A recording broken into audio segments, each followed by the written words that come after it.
এই হুজুরদের তো একটাই সমস্যা, এরা বিজ্ঞানের যুগে এসেও লজিক ছাড়া কথা বলে। এই তোদের আল্লাহ এখন কি করছে বলতে পারবি? কি রে হুজুর ইট হাতে করছে কেন?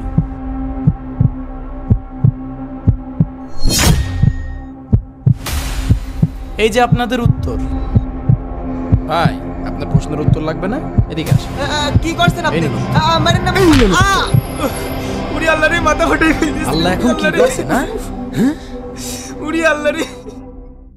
বন্ধু কালকে এই গানটা গাইয়ে টিকটকে রাত্রি আপলোড দিছিলাম, সকালবেলা উঠে দেখি যে 500K ভিউ। তাই নাকি বন্ধু? তালি তো তুই ভাইরাল। আরে আমি ভাইরাল কি হব, আমি তো আগে থেকেই ভাইরাল। আর শোন, আজ থেকে আমার সাথে রেসপেক্ট দিয়ে কথা বলবি। টিকটকে আমার 2000 ফলোয়ার হয়ে গেছে। আচ্ছা ঠিক আছে। আচ্ছা সজীবকে আসতে বললাম, ও তো এখনো আসলো না। ও আসলে টিকটকে একটা ভিডিও বানাবো, টিকটকে আবার আপলোড দিতে হবে। এই কিরে কি হয়েছে? তোদের কি মাথা খারাপ? আজকে শুক্রবার জুম্মার দিন নামাজ পড়তে যাওয়া লাগে না? এই যে তোদের হুজুরদের এই একটাই সমস্যা, দিলি তো মুডটা নষ্ট করে, সব সময় খালি নামাজ নামাজ করিস। এইসব কি বলছিস? তোর ভিতরে কি আল্লাহর ভয় একটুও নেই?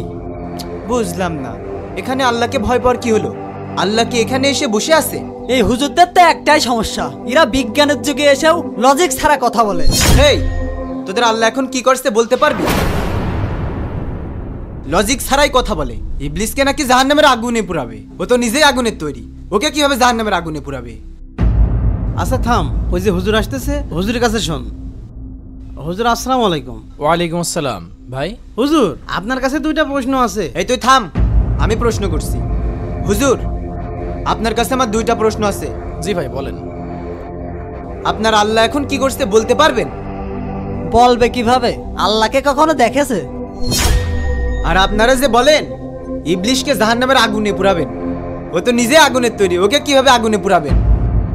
ভাই আমি আপনাদের সকল প্রশ্নের উত্তর দিচ্ছি, ঠিক আছে? আপনারা এখানেই বসেন, আসছি। দেখি হুজুর কি উত্তর দেয়। দাঁড়াও, উত্তর তো আমি দেবই। এই তো উত্তর পেয়ে গেছি। কি রে হুজুর ইট হাতে করছে কেন?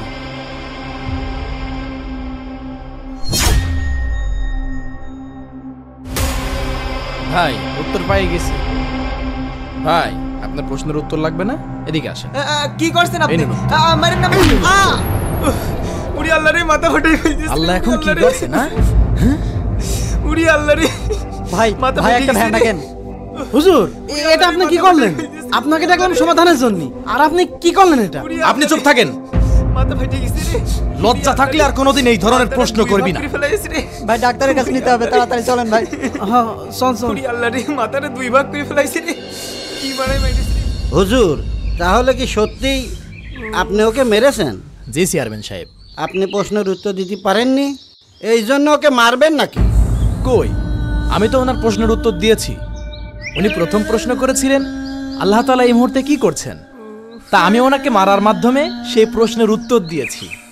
তার মানে আল্লাহ তাআলা আমাকে দিয়ে ওনাকে আঘাত করাচ্ছিলেন। এটা হলো আমার 1 নম্বর প্রশ্নের উত্তর। মাশাআল্লাহ হুজুর, আপনি তো দারুণ উত্তর দিয়েছেন। ভাই হুজুর তো ঠিকই বলছে। আর 2 নম্বর প্রশ্ন করেছিল যে আল্লাহ তাআলাকে তো দেখা যায় না, তাহলে বিশ্বাস করব কিভাবে? আমি সেই প্রশ্নের উত্তর এখন দেব।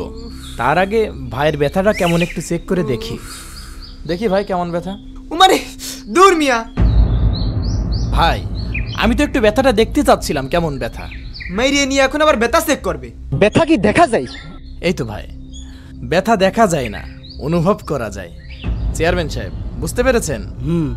ব্যথা দেখা যায় না, অনুভব করা যায়। ঠিক ওইভাবে আল্লাহকেও দেখা যায় না, আল্লাহ তাআলাকে অনুভব করা যায় তার সৃষ্টির মাধ্যমে। এটা হলো আমার 2 নম্বর প্রশ্নের উত্তর। হুজুর এটা আপনি ঠিক বলেছেন, আপনার কথায় যুক্তি আছে। আপনি 3 নম্বরটা বলেন। আচ্ছা ঠিক আছে, তাহলে 3 নম্বর প্রশ্নের উত্তর শুনুন। আমি তো ওনাকে ইট দিয়ে মেরেছি, ইট মাটির তৈরি, আর আমরা মানুষও তো মাটির তৈরি।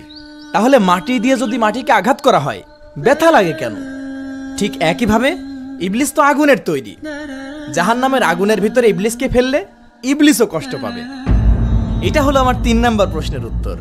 হুজুর আপনি এক্সেলেন্ট উত্তর দিয়েছেন। এই ছেলে, হুজুর কোনো ভুল করেনি, হুজুর যা করেছে একদম সঠিক করেছে। ভাই আমি আসলে ব্যাপারটা আগে বুঝতে পারিনি, আপনি সঠিক ছিলেন। ভাই অসুবিধা নেই, আপনি যে আপনার ভুল বুঝতে পেরেছেন এজন্য আমি খুশি। আল্লাহর কাছে মাফ চেয়ে নেবেন, আল্লাহ তাআলা আপনাদেরকে মাফ করে দেবেন ইনশাআল্লাহ। আসি চেয়ারম্যান সাহেব, আসসালামু আলাইকুম। ওয়ালাইকুম আসসালাম।